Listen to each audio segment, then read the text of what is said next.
Bitcoin is not a tulip, and Bitcoin's ecosystem is not tulip mania. Why do I say this? Well, because an especially ignorant and uninformed writer for Bloomberg wrote an article yesterday comparing Bitcoin and saying, does it have value? Do we even know? Could it be like the tulip mania?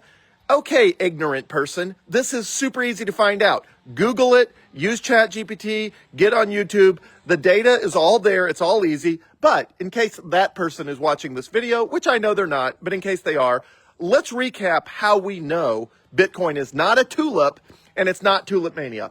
First of all, we don't have to speculate whether Bitcoin might be valuable or whether it might lose all of its value. Remember, we're investing here based on first principles. The first principles is that barter does not work in a modern economy, and so humans are going to use something as money.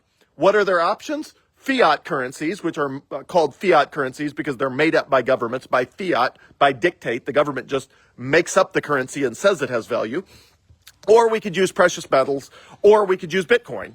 Those are really the big options. So let's call it gold, Bitcoin, and fiat currency. So let's throw tulips in there, since this ignorant writer does not have the brain power to use ChatGPT to ask simple questions. In fact, all this person had to do is feed their own article into ChatGPT and say, does this make any sense? And it would have told them it makes no sense, but I don't know. Maybe they don't know how to use ChatGPT. Come on, how ridiculous is this? Okay, so we are going to use something as money in a modern economy. Everybody agrees on that. I've never encountered a single person who disagrees that we are going to use money in a modern economy. Okay, so what are we going to use as money? Well, actually, everyone pretty much agrees what the attributes of a good money are. A good money is divisible, durable, portable, authenticatable, scarce, and fungible. Sorry, here, the dog is distracting me. So I'll say them again. Divisible, durable, portable, fungible, authenticatable, and scarce. Those are the 6 attributes of a good money. You can pull that list straight out of the Fidelity Bitcoin First Revisited report, and Fidelity gives you a nice little chart comparing Bitcoin, fiat currencies, and gold, and it says here are the attributes of a good money: divisible, durable, portable, fungible, authenticatable, and scarce. Okay, so how are we still comparing Bitcoin to tulips in the year 2025? How ignorant do you have to be to make that comparison? So first of all, let's compare tulips to the criteria. So tulips or tulip bulbs. In this case, people, when they say tulips, they typically refer to tulip bulbs, and they're referring to the tulip mania, I think, which happened in the 1600s, I think it was. Okay, so are tulips divisible? Are they still valuable if you cut the bulb in multiple pieces and then try to grow a tulip with just a fraction of the bulb? No. They are not divisible. So a tulip bulb is not divisible. You can't use tulips as money. They're not divisible. Are they durable? Can they hold their value, without deteriorating over years or decades? No, they rot. A tulip bulb goes bad. So not durable, not divisible. Are they portable? Well, not in large quantities. If you want to move $1 billion of tulip bulbs, what? That's like a cargo ship? I mean, give me a break. It's not portable. You can't send a tulip bulb over the internet. Okay, what about authenticatable? Can an average person eyeball a tulip bulb and figure out how much value it has and how rare or exotic a tulip it might grow? No. Same problem with gold. It's really hard to tell what is real gold and what is not real gold. So they're not verifiable. What about fungible? Fungible means all of the units are the same, which is why diamonds are bad money, because all the diamonds are different. So you can't really say, hey, I'll trade a loaf of bread for a diamond, because the question is, how big, how pure? The diamonds have like the 4 C's or 4 D's, I don't know, characteristics of clarity and cut and, carats, how big they are, all that sort of stuff. So no. So tulip bulbs are not fungible. They're not authenticatable. They're not durable. They're not portable. They're not divisible. How about scarce? Is there anything keeping someone from making more tulip bulbs? No, there's an unlimited amount of tulip bulbs. So if somebody were ignorant enough, like this reporter who just mouthed off out of pure ignorance, if they were ignorant enough to put tulip bulbs in the chart in the Bitcoin First Revisited report from Fidelity, just straight out of one of the largest, most reputable financial institutions in the world, Fidelity, you put tulip bulbs in that chart of what makes a good money. Tulips fail all of the categories, like categorically. Tulips are horrible money. So is it a surprise that the tulip mania of the 1600s crashed when everybody was speculating on tulips and how much more valuable tulips might be than they were yesterday? No, of course that was going to crash because the intrinsic value of a tulip is a flower. It is not a viable money. It is not divisible, portable, durable, fungible, authenticatable, and scarce. Tulips are not that. So why in the year 2025 are ignorant people writing reports comparing Bitcoin to a tulip? For a couple reasons. One, this person's a big fan of gold, and they don't want there to be a competitor to gold. So they have spent zero intellectual energy understanding whether Bitcoin could be a competitor to gold because they've already decided that they like gold and spoke favorably about it in the article. And so they don't want to use any brain power to figure out if Bitcoin could outcompete gold, which it will because Bitcoin has superior monetary properties. By comparison, gold does have some good properties. It is relatively scarce, not compared to Bitcoin. You can always dig up more gold out of the ground, but compared to most things, gold is relatively scarce and it's durable as well. You can't really destroy gold. It doesn't like just go away. You can throw it in the bottom of the ocean where you can't find it anymore, but you know, you're not going to like destroy it in a fire or something like that. Okay, so gold has some attributes that are good, such as it's relatively scarce and it's relatively durable. But it is not divisible. You can't shave off one speck of gold to buy a cup of coffee. There's no way to measure it and divide. So it's not sufficiently divisible and it's not sufficiently portable. Large amounts of gold are too heavy to easily transport without, you know, massive armored cars and things like that. So gold is not divisible. It's not portable and it's not authenticatable. The average person, when they stare at a yellow metal, cannot tell you what purity of gold is it. Is it 90%, 95%, 99.999%? Or is it fool's gold? Or is it a bar of tungsten covered by a layer of gold on the outside? Nobody knows, including gold's biggest proponent, Peter Schiff. There was a debate with him and CZ this past week or the week before. And CZ brought a bar of gold from some, I don't know, I think it was like an Eastern Bloc country that was imprinted 99.999% pure gold, and he gave it to Peter Schiff. And he asked Peter Schiff, is this real gold? Because it was imprinted and it was certified and it actually had a certificate of authenticity from this country that it was real gold. And Peter Schiff was like, I don't know. And CZ's point was, of course you don't know, because nobody can figure it out without really expensive spectrometer equipment that costs like $50,000.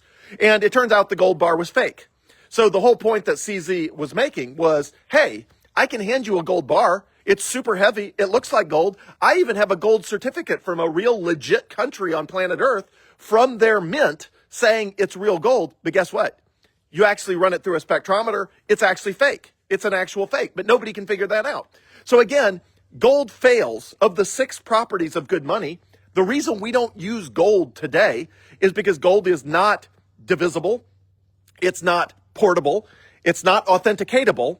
And it is, again, it's somewhat scarce, but not very scarce. Now, gold is relatively scarce and it is durable. Let's see, there was one other attribute of gold. So, divisible, durable, portable, authenticatable, fungible. Oh, gold is fungible. 1 unit of gold, an ounce of pure gold is the same as another ounce of pure gold. So it is fungible. So it's not that gold doesn't have 2 or 3 viable qualities, but it is not divisible. It is not portable, and it's not authenticatable. You cannot send gold over the internet. You can't send a tulip bulb over the internet either. So any comparison of Bitcoin to tulips is just stupid, frankly. In fact, it's so stupid that I did an entire debate on this topic, which you can go watch at bitcoinbubblemyth.com. I put up an entire website at bitcoinbubblemyth.com, M-Y-T-H, bitcoinbubblemyth.com. And you can see the whole debate.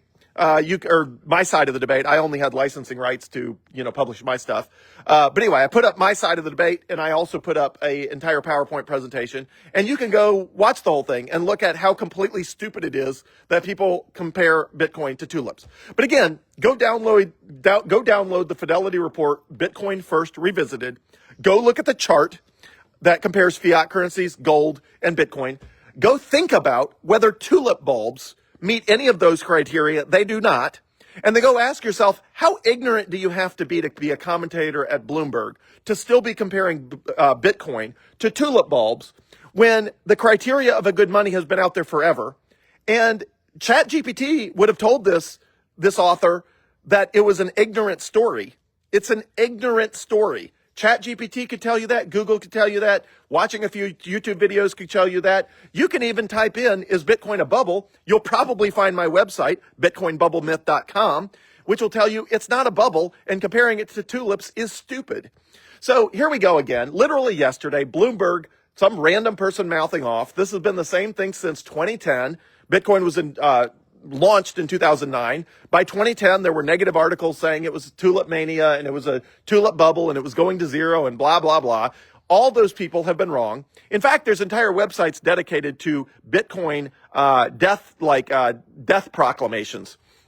Anyway, so you can go and something like 500 times various news articles, organizations, or individuals have says Bitcoin is dead, time to move on. And they've been saying Bitcoin is dead, time to move on since Bitcoin was like $1. And here, 100,000 times more value than 90 cents, ignorant people at Bloomberg are still saying, it might be a tulip. We just don't know. Seriously, we don't know. We don't know the properties of good money. We've known the properties of a good money for thousands of years. And the reason the US dollar, we even use the US dollar, is because it's more divisible, portable, and authenticatable than gold. It's not scarce. It's not durable. It's not, I guess it's fungible. The US dollar is fungible. One US dollar tends to be like another US dollar, unless you're Russia and you own US dollars, and then, your dollars are not worth anything because they get confiscated, which, hey, not a fan of Russia, but,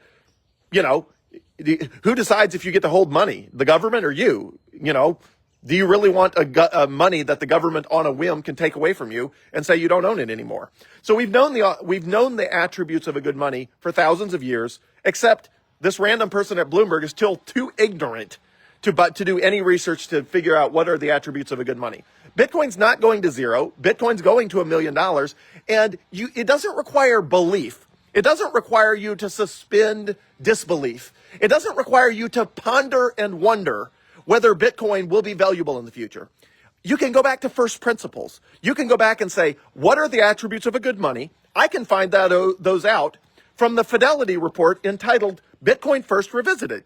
You can go read the Bitcoin First Revisited report from Fidelity to find out the attributes of a good money, which you can then verify by thousands of sources all over the internet that will give you that exact same list and will say, yes, that is indeed the list of the attributes of a good money. So anybody can look at those attributes and anybody can compare gold, silver, Bitcoin, fiat currencies, and tulip bulbs. And anybody can conclude that Bitcoin will win in the end because it has superior monetary properties and therefore is the perfect money for the world. Now, is it taking a while for Bitcoin to get adopted? Sure. Go try to explain Bitcoin to somebody who's never understood it before. Go find some random person that's only heard of Bitcoin but doesn't know anything about it and try to explain it to them so well that they become a true believer and they understand the attributes of a good money. It is hard. It is hard to do that. And because it is hard to do that, it takes time for Bitcoin to be adopted worldwide because 8 billion people have to understand the attributes of a good money and why Bitcoin is better. And that process of understanding is steadily marching onward, but it takes time. It takes time, and there are ups and downs along the road because there's a lot of people who speculate on Bitcoin without really understanding what it is. The people who do understand what Bitcoin actually is are in a state of constant accumulation, and more of the world is living on a Bitcoin standard like I am. But that is hard to do. It is difficult. It requires a ton of time, and there's no way around the hard work. So it's going to be a multi-year, multi-decade process of the entire world adopting Bitcoin as their store of value, medium of exchange, and ultimately unit of account. That's a multi-year, multi-decade process. We are early in that process, which is why you can still buy Bitcoin for less than $89,000 or $91,000 per coin right now. For $91,000 per coin, you can own the best money in the world that will one day be worth, in US dollar terms, more than $1 million a coin. Probably more than multiple million. Some speculate more than $10 million per coin. So you can pick that up for cheap right now. And apparently the person at Bloomberg is too ignorant to know that. But why can't these people paste their own articles in ChatGPT and say, hey, is this ignorant? Because ChatGPT would say, yeah, this is ignorant. Like, you're kind of missing the whole point of Bitcoin. It's not that hard.